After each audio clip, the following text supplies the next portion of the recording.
putting your name and a little bit about yourself, about what you do rather, in the chat. That would be very informative. We're going to Okay, capture thank you. some of that in a poll, but I know people like to look in the chat and see who they're in the room with. And the other thing I want to say is welcome to Oz, because during this presentation, myself and my colleagues hope to pull back the curtain that surrounds some of the myths about supervision and show and share with you some of what we have learned about supervision and what goes into making really good supervision. So we'll give you a couple of more minutes. I actually think everybody is in that's going to be coming, Joanne. So let's get started. Yes. Okay. So we're going to So do thank you. introductions. Thank What? you for joining the Peer Tech sponsored workshop, Know Nothing None. Oops. It's answers to 3 critical questions about supervision of peer support services.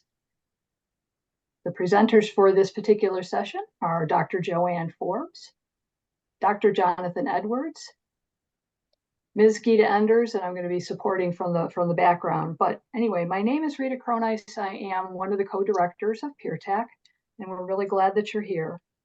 Your microphones will be muted and your cameras off, at least to start with, for this session to eliminate noise and distractions. We encourage you, as Joanne was just doing, we encourage you to use the chat box to let us know who you are and where you are, and to ask questions along the way. The session is being recorded, and the link to the recording and the presentation slides and any handouts will be in the on the PeerTech website within 30 days. If you lose connection or accidentally leave the room, choose the link next to the title of this workshop in your program to rejoin. If you're seeking continuing education for this session, you cannot use a phone link. So if you're dialing in by phone, you'll not be eligible for continuing education if you're looking for that. However, if everyone else, we do want you to fill out the workshop evaluation that will be coming in email after the end of the day. You'll need to fill out that workshop evaluation in order to be able to be eligible for continuing education, and you need to fill it out within 48 hours. And more information about continuing education is at the tail end of your program. And so with that, I'm going to step back and I'm going to hand this over to Joanne to get us started. Okay. Rita, thank you for the introductions. I think we can move to the next slide so that we can save a little time here. And I'm going to hand it to Geeta. Thank you, Joanne. So just as a quick introduction, my name is Geeta Enders. I'm the Director of Peer Services here at NYC Health and Hospitals. And what the 3 of us have heard is that nothing impacts creativity more than a lack of supervision.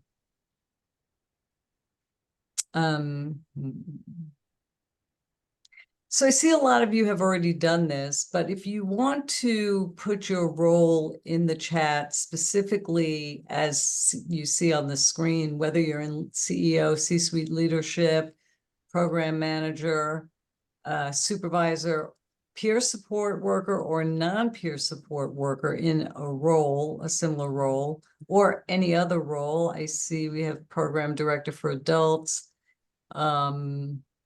Gabrielle's supervisor. I saw lots of supervisors I'm seeing. Oh, welcome, exec director. Is that Steve Biggio? He's hi, Danny. I saw you.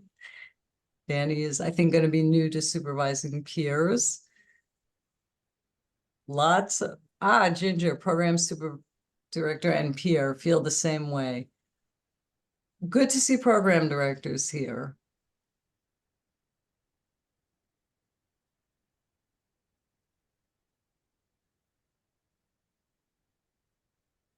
Lots of providers. Recovery peer supervisor, social worker peer supervisor, same here. Rehab services, more rehab services. Wow, we really appreciate your leadership in coming to this. We hope you'll find out some tips, tricks, or at least the environment that you're working in. Since we are late, I'm going to move to the director at CPS. Hi, Malika.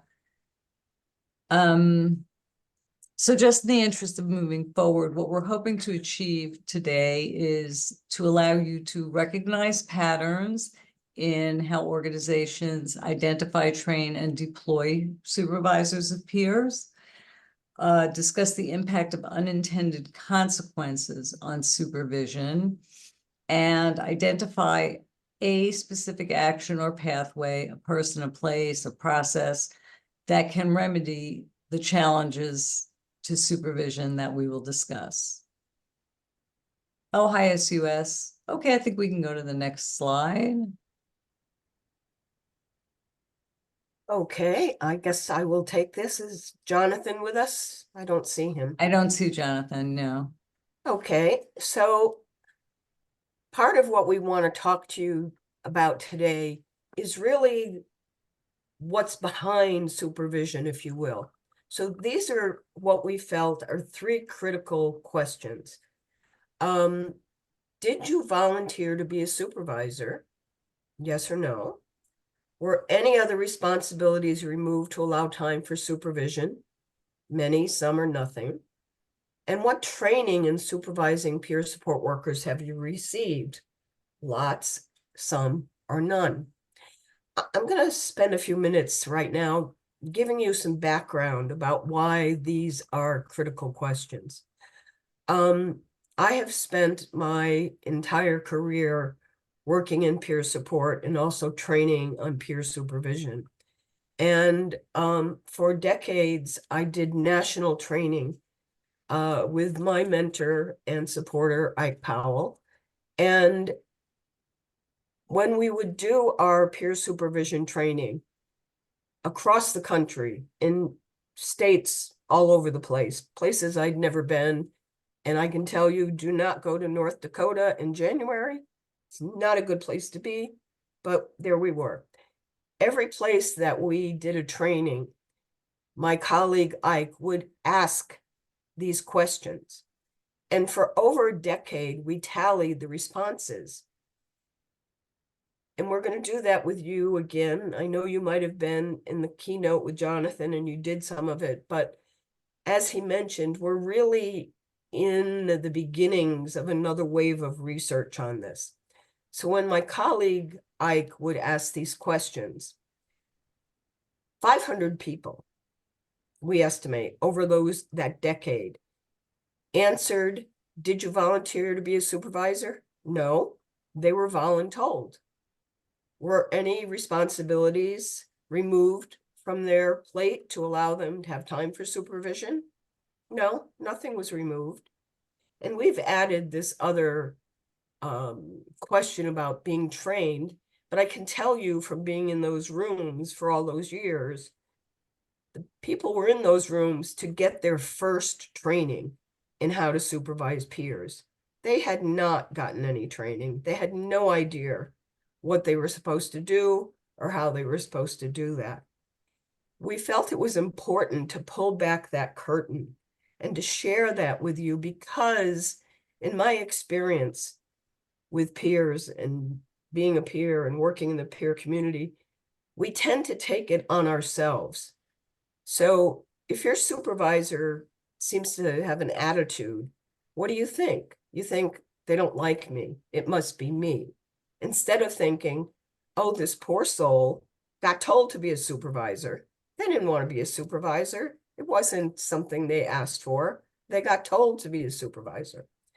And when you feel when your supervisor doesn't make time for you, again, I did something wrong. They don't want to talk to me.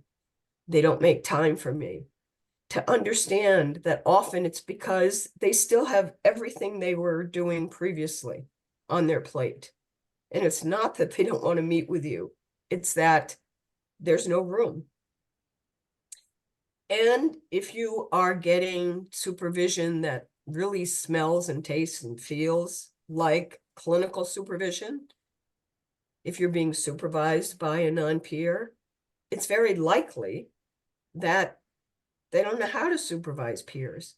So it's not, somebody used it this morning, Q-tip, don't take it personally, because it really has more to do with these fundamental questions and how they're answered.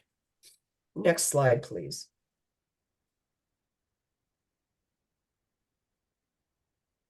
So this is a repeat because we want you to put in the chat.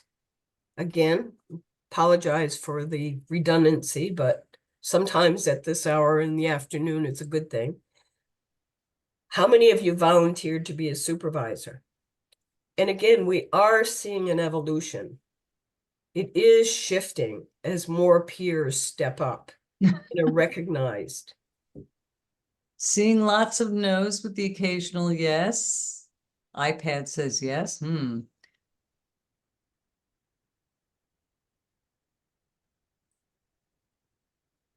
Go, Danny. Yes. Glad to see people are eager. And I see a promotion. That was excellent. Promoted into the position. That's what we are really trying to, forgive the expression, promote. Mix yes and no's. Interesting how they pluck people to supervise the peers. Another promotion from Jennifer. Tarita, if I've got your name right, asking for the job. Derek promoted. Well, I am really happy to see this, and brand new roles. So some executive leadership doesn't know what they're doing. And more promotions, brand new role. Voluntold to supervise YPAs, but yeah, who doesn't love YPAs? That's great, Melissa. Previous experience supervising peers. Very lucky for your agency.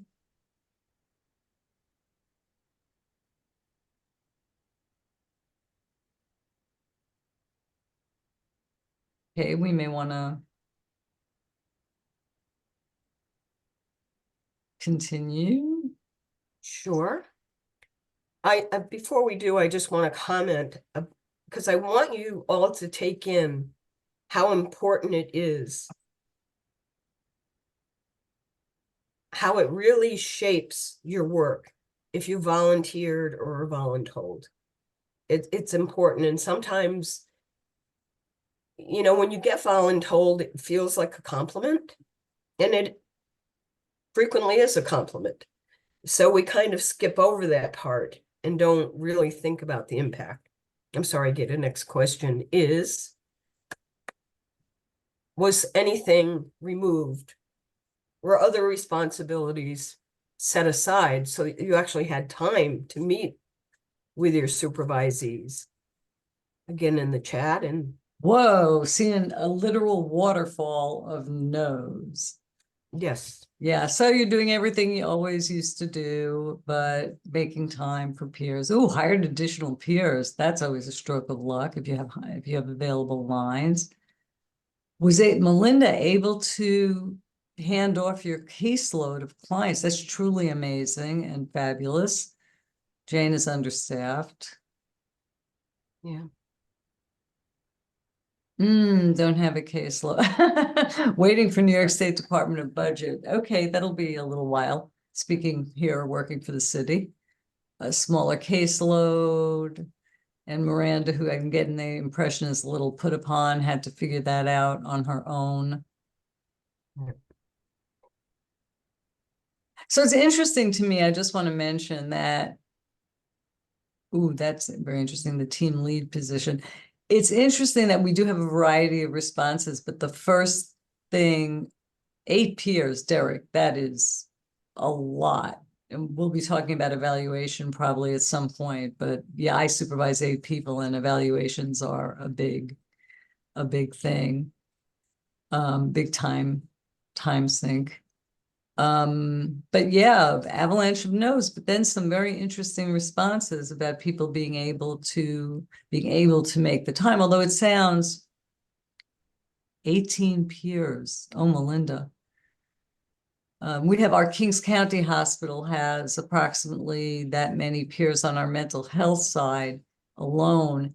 And we have what we call level 3 supervising peer specialists under the director to handle that load, that supervisory load. 10 peers, wow. So not only were other responsibilities maybe not removed, but this is a huge deal. Okay. All right. And we'll talk in a little bit about why this may be happening and some suggestions about the unintended consequences. Next question.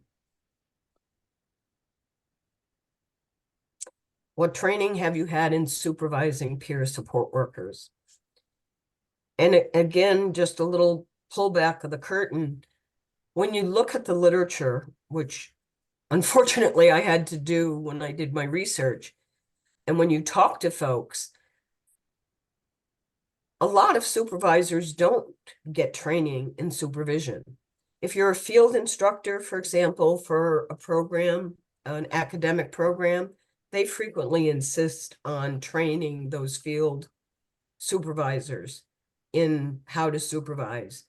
But your workaday folk rarely have training in supervision. And I'm talking on both sides of the aisle here, both peers and non-peers. So what generally happens is you do what was done to you. So whatever your supervisor's practice was, that's what you do if you haven't had training. Gita, what are we seeing here? A wide variety, ranging from none specifically designed for peers, which is what I had back in the day when I was first supervising non-peers, but some very interesting, a lot of people had to search out their own training, searched out webinars. Here's Heather, had to find it myself. I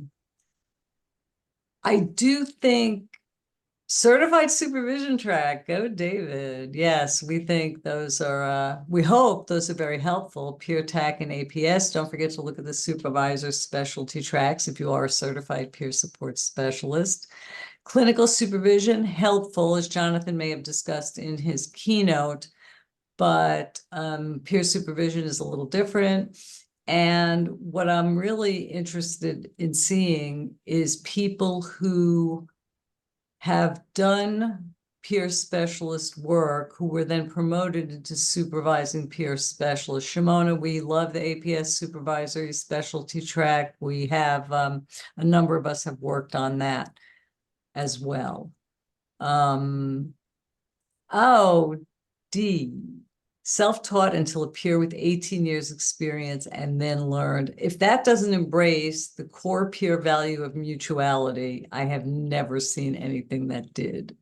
That is just fantastic.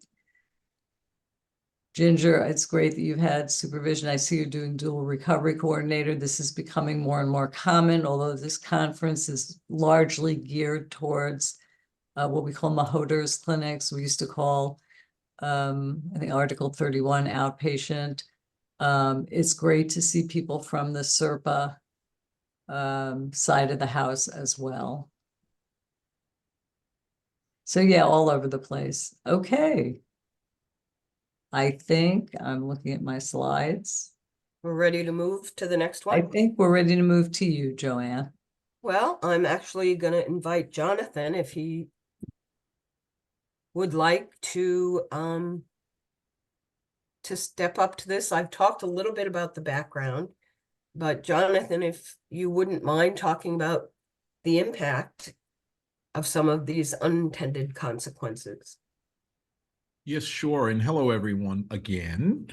Thank you, Gita and Joanne, for holding the fort down. And so I imagine we're going to be moving into our small group discussions after this intro. Yes, we are. All righty. So Actually, let me put a pin in that for a moment, because we do not have breakouts in this session. We're having technical difficulties. We had technical difficulties this morning. We don't have breakouts here, I don't think, unless Nope, I'm I fixed mistaken. it. We're good. I've got it. Okay, yay, never mind. See, it's possible to build in mid-flight, right? And we're doing that. Yes, let's So just keep the door on the plane, okay? yeah. Hello again, everyone. So I'm going to talk just a little bit briefly about unintended consequences. And, I mentioned that this morning, or earlier this afternoon in my keynote. So we're going to talk about unintended consequences when the answers to the questions are no, nothing, none. And those questions are, I'm so sorry. If you were did you volunteer to be a supervisor? Were there any responsibilities removed, and what training did you receive to become a supervisor? And so some of the unintended consequences that come about when those answers are no, nothing, none are some of the things that we wanted to talk about in the breakout rooms, which we've been updated that we do have. And in our experience, one of the things that we find is that people generally don't have time to give to their supervisees, as I think Joanne mentioned earlier, if nothing is removed from their plate in order to take these roles on. There's not time. For example, when I was in my position, and I won't name names of places, but at one point I had close to 30 supervisees. And one of the things I started doing was making lunch appointments with them because everybody has to eat. And so we would go and have lunch and talk, or I actually started doing group supervision because it was really impossible to give quality supervision to 30 peer specialists when that wasn't the only thing that was part of my job. I mean, I was hired primarily to do that, but I had a lot of other responsibilities in my position that went beyond supervising. And so that was a way to buffer those unintended consequences on supervision from the fact that nothing was removed from my plate. I have to say I did volunteer because I applied for the job, although the job said director of peer services, but it was basically a supervisory job. And the training, I would say that I had some, but it wasn't from the job that I currently worked on. It was from the previous job and from having a really good supervisor who did a lot of good modeling. And so, yeah, sometimes the answers are not no, nothing, none, but if we're talking only about the job that you're currently working in, they are no, nothing, none, if that makes any sense. And so with that, I think, do we have the breakout room set up? Because I think the way this is going to go is we're going to have three groups and three prompts. And the prompts are: how are supervisors identified, trained, and deployed? That's actually group one. Group two is, were there any responsibilities removed to allow time for supervision? And group three is going to talk about training. How are supervisors trained so that peer values are understood, identified, and supported? And those prompts we're going to give you, we can actually broadcast them into your breakout rooms. But again, we have group one, how are supervisors identified, trained, and deployed? Group two, were any responsibilities removed to allow time for supervision? In group three, how are supervisors trained so that peer values are understood, identified, and supported? Are we ready with the breakout rooms? Well, All right, we are. well, you know what? Actually, I'm going to close them because how long did you want? It looks like we're going to be in the breakout rooms for 10 minutes. Oh, why did this do? So Mm. all breakout rooms It- will close. And Rita, if you want to advance the slide for people who visually want to see the questions, they Yeah. should, Yeah, that's a good idea. another one. I think it's perhaps, We've got 30 They're seconds. there. I hit the wrong button. I wasn't able to give the options for how long you wanted. So if we can hold on just a second. The rule of thumb today is that Zoom is not my friend. but peers and peer supporters know how to roll, so don't sweat it.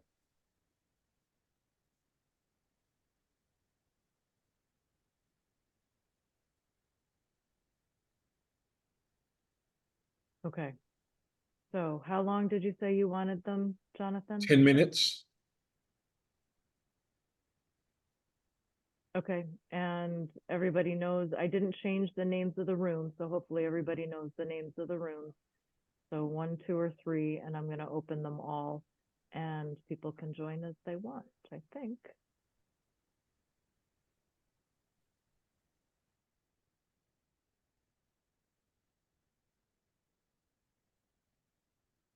Okay, looks like it's working.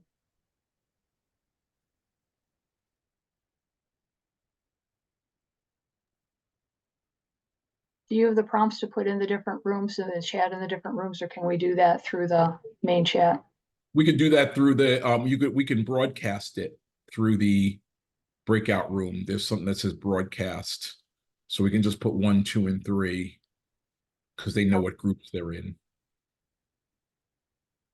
So it's not letting me grab it. I'm going to try to grab it now.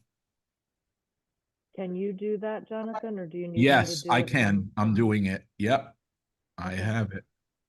Okay, thanks. I was starting to copy and paste it from the slides, but easier if you can do it. Yep. All right. So let me go to breakout rooms. Let me put it in the chat because I don't have the option to go to the breakout room, to go and forecast it. So I'll put it in the chat for you if that works. Well, if you put it up on the screen, I can do it real quick. I Because put it in the chat. Can everybody see the chat even though they're in a room? No, but I'm saying you can copy the chat. Oh, I and can copy. Oh, that's stupid. Y- Okay, I yeah. got it. I'm sorry.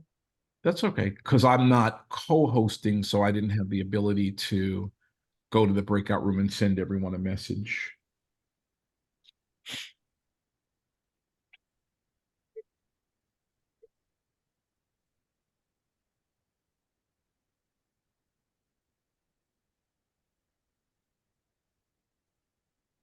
Is that group 1? The third question was.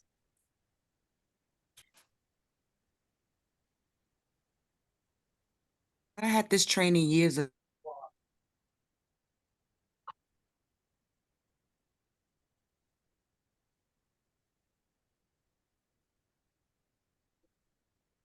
So now do we need to copy it into the individual rooms, or are we good? Did you put it into the did you I'm broadcast it into the Working room? on it. I think I got 1 and 2 in there. Okay, great. Thanks, Eileen. So we just need the group 3. Is that what you have here, Rita? Yep, it should be Okay. up in the chat now.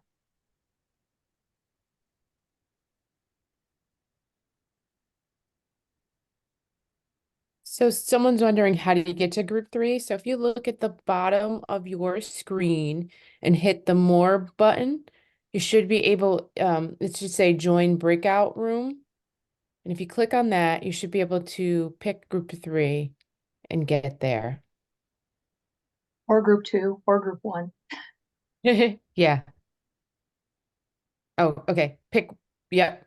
It's not letting her choose. So we'll probably need, I can do maybe- it. yeah, thank you, to move her into. All right, and I'm sorry, who is it that we're talking about? It's Tylea Harrell Okay, and she wants to go where? to group 2. And there's a couple others. Okay, give me Lydia. just a sec. Hold on.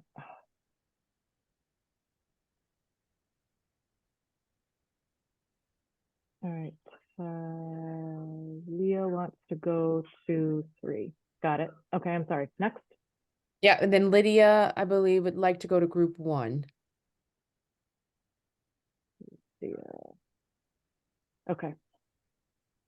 Now we still have quite a few people here in the room. Do we know who wants to go? Tylea still here. So for those of you who are still in the room with us, if you could just chat in what room you'd like to go to, and we'll make sure you get there.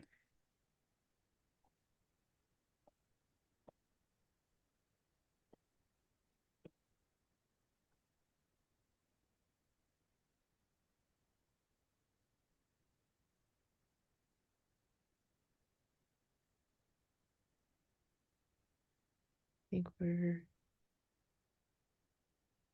still waiting for others.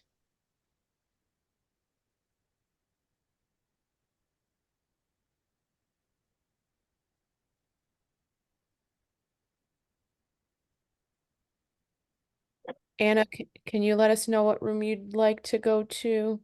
You can chat it in. Just want to make sure you get there.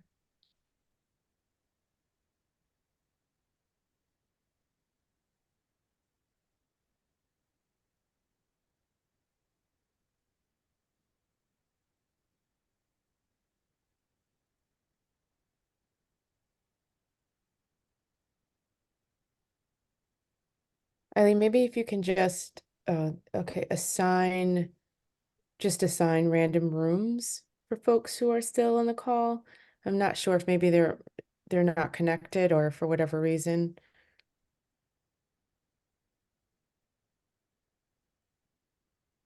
So I was just waiting on another one of the workshops and I never got in. And then I tried another workshop and I had to try multiple workshops. So I think it's a little confusing in which workshop is it now. Okay. All right. Thank you for that, Roxana. Thank you. You're welcome. Yeah. So Roxana, Eva, we're doing joined. breakout rooms. Sorry, go ahead, Eileen. Sorry, I just joined because I had a meeting from 2 to 3, so that's why I'm not in a breakout group. But I missed the beginning, so I can also just hang out. I think we can assign you to a breakout room. I think we're just asking you to kind of think through some questions. So I think if folks are still in here, and Eileen, I know you're doing a lot in the background, so please let me know if I can assist. But if you want to just randomly assign folks to rooms at this point. Okay.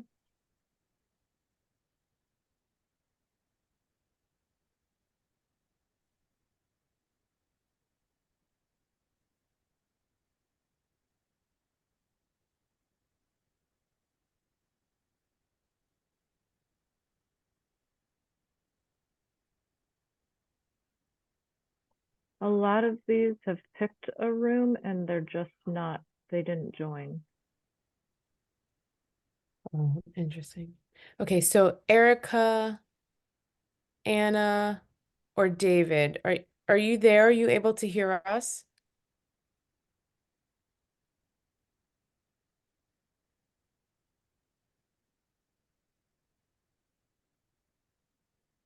Yeah, I don't, maybe they're just not. Okay.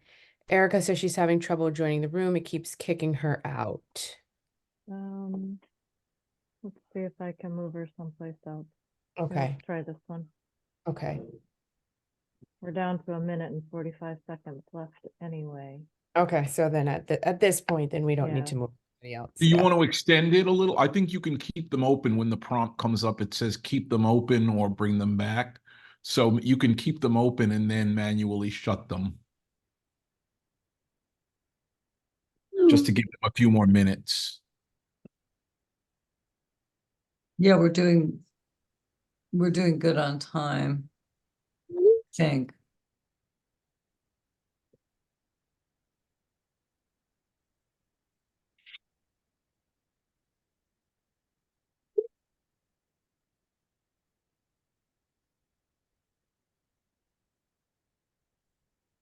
The only option it's still giving me is allow participants to choose rooms. There's nothing that I can do to get into it now to tell it to leave them there or to add time. You mean like, oh, because it's on a timer and it's just gonna Right. send all of them back. Yep.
Right. Welcome in, everybody. Yep, go ahead, Joanne.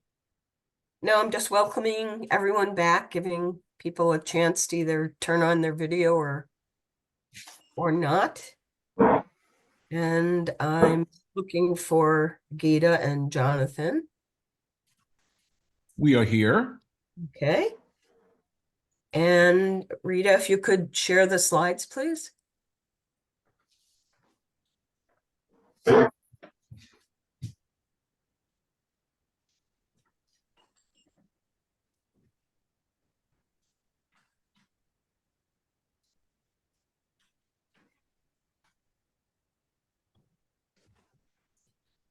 you want to start with the first or go to the next one? Sorry.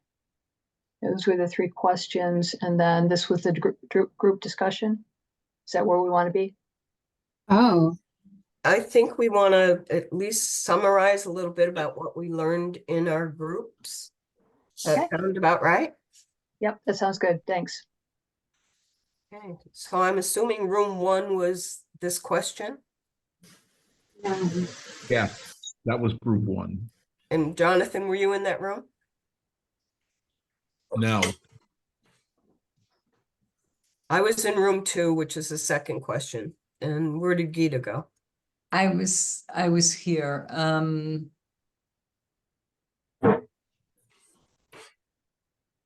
Well, do we want to have someone who was in the room report out on that?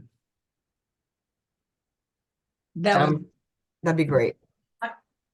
I'd be happy to speak for group 1. So we had a consensus that a lot of our supervisors were just supervisors of a program that a peer got hired into.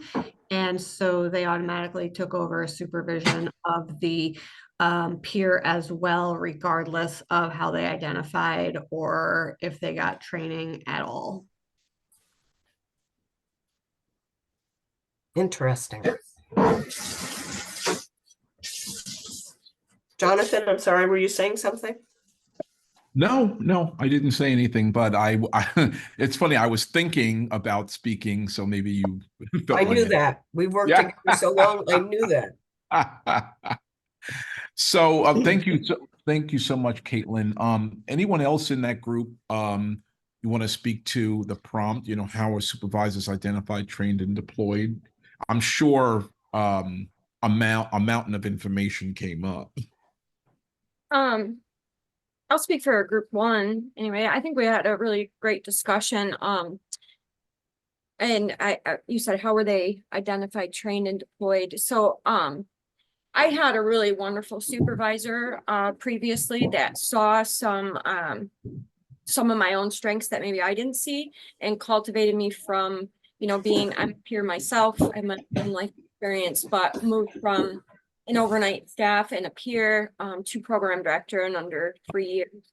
And then I moved to another position where I'm the clinical supervisor for clinical staff. It was kind of just added in that I would be the supervisor for a peer. It wasn't a requirement that I had life experience or that I had training in supervising peers or anything like that. Wasn't even really asked of me. But I feel the company got lucky because I am a certified peer. I have my own life experience. And then through my previous mentor type supervisor, I gained the supervising. So it's not across the board something I think that companies pay enough attention to at all. Thank you for sharing that. That's interesting. All right, let's move on to the second question in the second room, perhaps. And that was my room, and I'm wondering if one of the folks who spoke up would volunteer to summarize what they heard.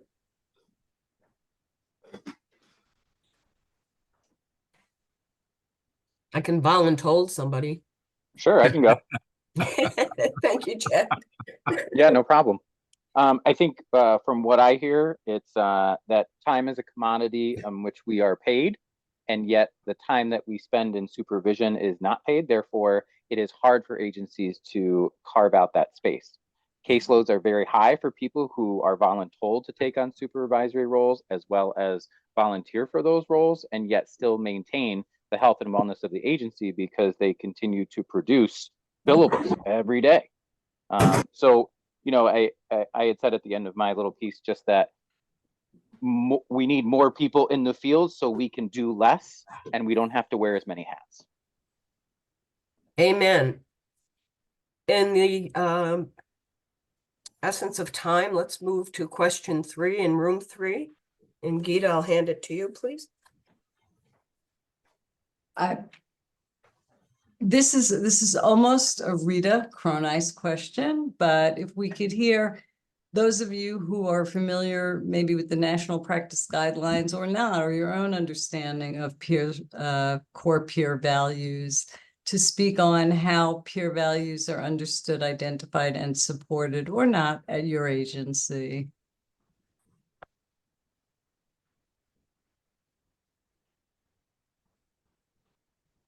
I was in group 3 and we had a really rich discussion about what makes for a good supervisor versus somebody who maybe isn't the most qualified or best in supporting people and moving forward. And we really looked at it in that way in terms of peer values and the value of the person and what it takes to really encapsulate those values from leadership. Thank you, Amelia. Although I can see by your logo, you're with the Alliance. So of course, they are flagship agency in the lead with all things peer support. So that is a wonderful outcome for the Alliance. Is there anyone who doesn't feel or is just totally unfamiliar with peer values and is unable, therefore, to bring them into their supervision? Because I just want to say on this note that I'm a licensed master social worker as well as a New York State certified peer specialist. And I insist on bringing peer values into my practice. And I work in a large organization, and I have had excellent supervision, sometimes by clinicians and sometimes by administrators. Gail Ann is saying she's not familiar with peer values. We'll get to them. Point being, they've understood when I've explained to them that my supervisions of peers that report to me are mutual and that our boundaries are a little bit different than in traditional social work supervision. So it's just interesting when here we have Gail Ann, we have Jennifer Tomlinson at OMH, not familiar with peer values. We will be sending OMH to National Practice Guidelines after this. Well, I believe later in the presentation, we're going to be giving you a link to the National Practice Guidelines, which contain the core peer values. Just even a simple thing like hope. It's hard for someone who's not steeped in that value sometimes to wrap their head around what it means as a job function to provide hope or to hold the hope for someone else's recovery. So we'll obviously address this later in the presentation. Thank you, Ira. I did want to put in one small caveat. As we talk about the National Practice Guidelines, which were developed for adult peer specialists, but there's also a wonderful youth-driven and family-driven principles that are available for the family and youth peer advocates. And so we all have to look at who is the peer specialist. The CRPAs, the Certified Recovery Peer Advocates, also have their own set of guidelines. So each type of peer specialist has different core values, and it's really important for the organization to understand which set of core values that particular person was trained in and is operating from. Thanks. Sorry, just wanted to put that in. No, thank you, Rita. That's real important. No, I just wanted to say I thought this training was really good. It's not my background, neither is clinical. I'm more of a community organizer. I have a degree in social work. I have a law degree. So most of my experience have been organizing and addressing problems. So I think the values of core of peer is helpful because it's sort of similar to community organizing in terms of giving people hope and the inspiration and the mutuality of us working together. So it has been helpful to me. Thank you. Rita, next slide, please. Okay, I think, you know, we've just begun this conversation and I think we want to continue it as an open forum. I don't think we're going to go into breakout rooms, but use the chat if you would like, or if you would like to unmute and speak, you're welcome to do that. But it's helpful to share with one another ideas, concepts, trainings, anything that can remedy these challenges. We've suggested some, but group wisdom always prevails. So if you can throw in the chat some of these remedies. So my name is Colette Marcellus, and I'm a program manager at a outpatient clinic.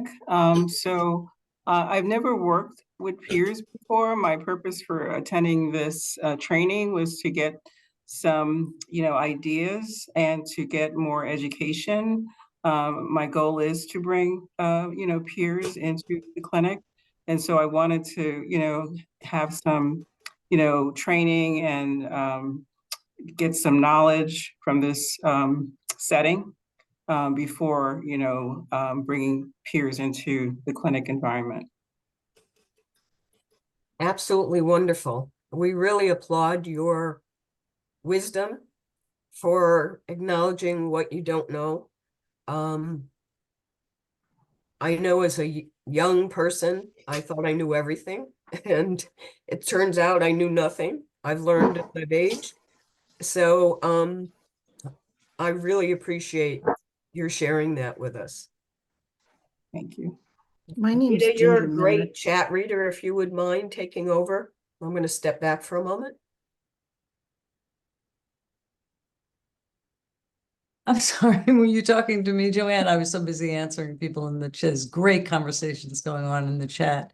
I was inviting you to do it in real time. Oh, okay. Yes, Thank you. the typing. I also realized everybody could hear me banging on the keyboard until I realized I was not muted. Group supervision. Thank you, Rita, for mentioning that. Big part of our practice here, and I'm looking to implement this across all of our hospital facilities, because when you have, I realize I'm limited to discussing the hospital system right now, but let's say you have one peer on every unit. That season of my life is now completely gone. I will not make that mistake again, but I am gonna be wise. Yeah, I'm gonna be wise. So I got 10%. Whatever my thing is going to that account in Florida, I can't touch it. Maybe I if we can't can, access. I mean, I can access it on the mute, internet if I can remember the passcode but and Levi, stuff. can you But mute your yeah, audio, I did please? that for a purpose. Or Eileen, if we can So mute. that money can stay up in there. Yeah. So even though this check, I'm kind of broke, but it's so. Thank you. Thank you. Sorry, Gita. No, that's okay. As I was saying, if you have peers spread around your organization, for example, doing bridger work, and they're out in the field by themselves, the group supervision is a wonderful way to bring people together, to teach new skills, to get collaboration on resources, and to bring out the shyer people among your peer community into a more interactive way of working with each other. I mean, just caveat, downsides to group supervision: people can try to hide in the group. You never want anyone to feel that they're being singled out. You want to lead with the group strengths. But it's really works, very good working strategy for me.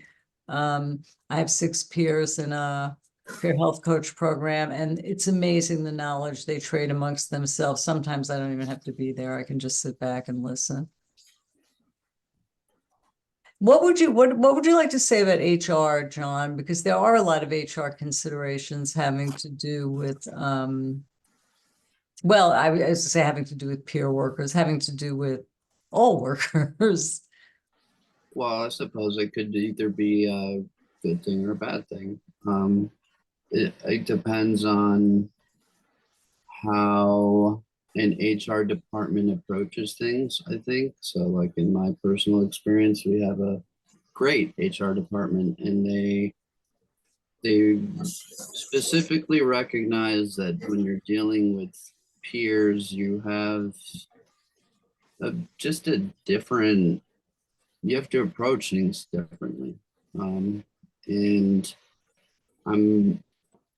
when you have somebody that comes from HR, they're going to be coming from like a different background. Oftentimes it doesn't always have to do with peers. So fortunately ours does, and she's really great. But I could also, see the opposite of that, being if they weren't super educated on peerdom in general and peer values. That could definitely not play to somebody's advantage as a peer. No, and we totally,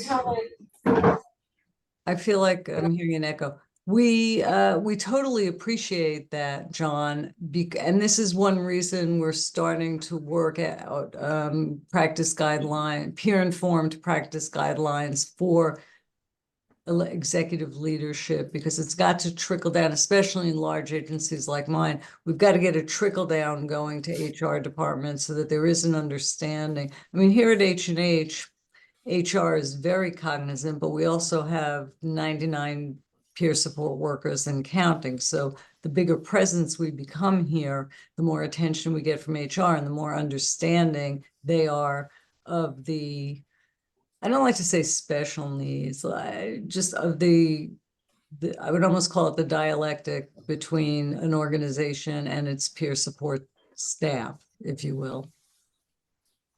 Yeah, if I may. I think that we also have to look at not just the supervision of the peer staff as a peer supervisor, but also what those peer values are, or I like to call them recovery values rather than just peer values, and how they're disseminated throughout the organization itself. Because it starts with each individual in the organization, not just the peers. So what we did is we started having some trainings that were done together, and not so much from a clinical perspective, but from a recovery perspective. And we've also, I'm from Wisconsin, by the way, I'm not from New York regional set, but we've also encouraged our peer sports to start getting involved in the professional conferences and doing breakouts and keynotes, to start disseminating some of the differences. I know I just did an ethics and boundaries last year at the crisis conference here. It's a regional conference. And I had some peer supervisors who weren't peer supervisors. They weren't peers of supervisors. And some of them took some issue with some of the things I was saying.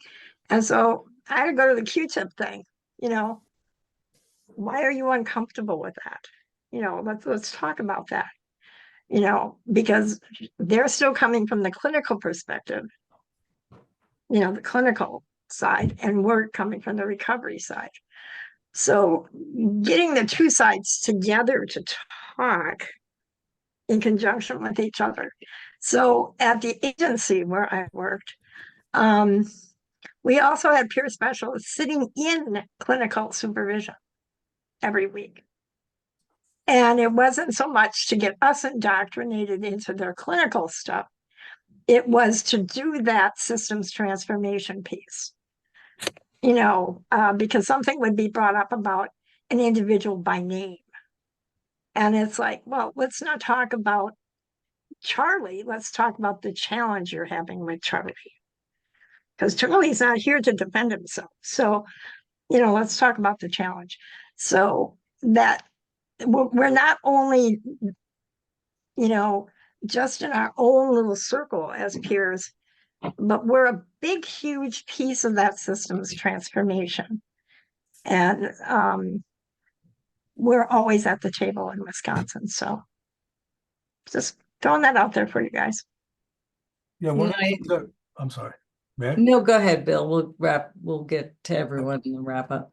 I apologize. So yeah, I'm 100% on board with what AJ says. Most of this, at least in my role, and I think others that I've talked to, we're not only quote unquote supervising, mentoring the people the peers, but we're also doing it to the staff. We're mentoring and teaching up to the clinicians, to the administrators, because one of the jobs that we have in the same way that our SERPA are advocating for the people that they work with, I feel that the supervisor's role is to advocate for our SERPAs, and that trickles down to the client, to the people that are being served as well.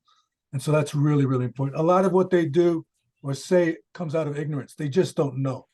And the best way to approach that is to educate them. And so, yeah, that's all.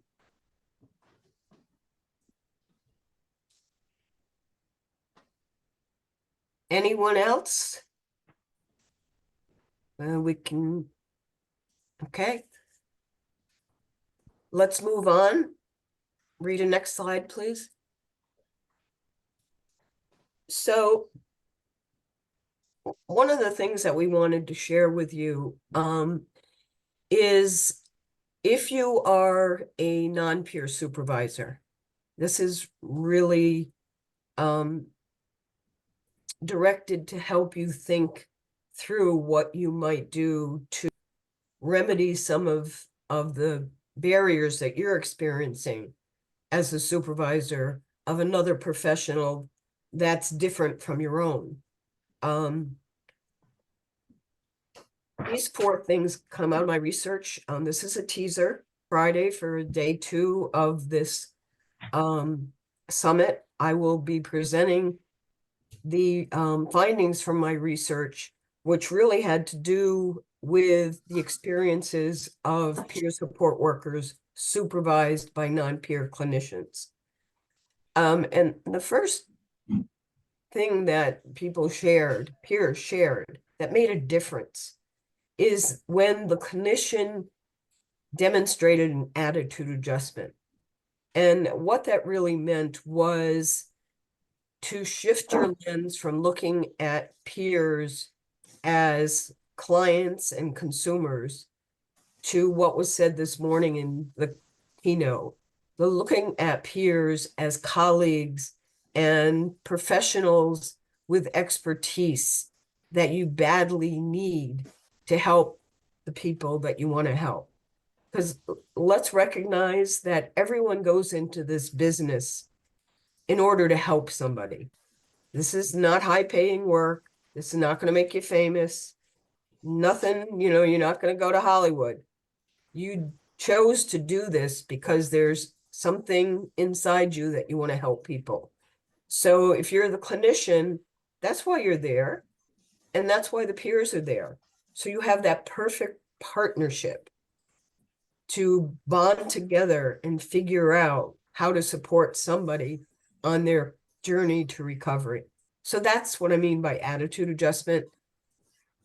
Many peers I interviewed who were about to leave the field talked about being treated as less than, as being stigmatized, as having microaggressions all day long, as supervision, as mental status sessions. It didn't work for them. So that's what that's about. And it's been said in the Joanne, real quick, we have a 5-minute warning because this room is being used for the wrap up. So we do need to wrap up and finish out. So I can do this really quickly. Model transparency, we've already talked about. It's that mutuality. It's about being transparent with what you don't know, what you're struggling with, what you do, what I don't do, blah, blah, blah. And that bleeds into this mutual learning. Supervision is best done when it's co-learning. I learn from you, you learn from me. Together we go forward. And this has been said, I'm going to just repeat it. Peers and supervisors need support, and they need networks to feel supported by. So as Gita said earlier, group supervision, pulling people together. If you're a lone peer in an organization, find your community self-help groups, find those people to validate what you're doing, because without that, it's not going to work.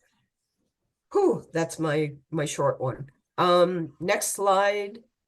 Thanks, Joanne. I hate to cut you off because you have so much wisdom to share. And I'll go ahead and jump in and talk about the National Practice Guidelines very quickly. Yes, please. The National Association of Peer Supporters in 2013 issued these national practice guidelines based on a task force and many surveys nationally. So this had national input. And then in 2018 and 2019, Jonathan and I and a few others served on a task force to take those practice guidelines and add the role of the supervisor, because we kept seeing that people were not having problems with the guidelines themselves, but having problem with supervision around, the core values. So we added the role of the supervisor, and that was in addition to these guidelines. As I mentioned before, these were primarily developed for adult peer specialists. We did get input from the substance use community, and they endorsed these guidelines as well. So these do apply for both substance use and mental health. The family peer advocates and the youth peer advocates have their own set of guidelines or principles of youth driven and family driven support. And those are amazing guidelines and worth looking at as well. So there's different places where different guidelines apply. So you just want to be cognizant of who who the peer specialists are as far as what their core values would be. This is simply a book that Gita and Joanne and Dr. Jonathan Edwards and Dr. Forbes, Dr. Edwards, sorry, I'm going to mess this up. The four of us co-edited this because we're part of a work group that has been meeting for a very long time now. And all of the proceeds for this go to the National Association of Peer Supporters. It's available on Amazon, and in the final wrap up, there are 5 people that this is being there's a raffle that we held, 5 people that will be receiving this book who were registered for this conference. Great book, and definitely look for it. You just can Google What It Takes, Wisdom of Peer Support Specialists. And in summary, you should be able to do these things. And you will get these slides afterwards. And here is our contact information. So again, I'm sorry to kind of rush us through the end here, but we do need to kind of have this room available when other people join. You can stay here. If you want to stay for the end session, just stay right in this room. The others that have been meeting in other workshops are going to be joining us at 3:45.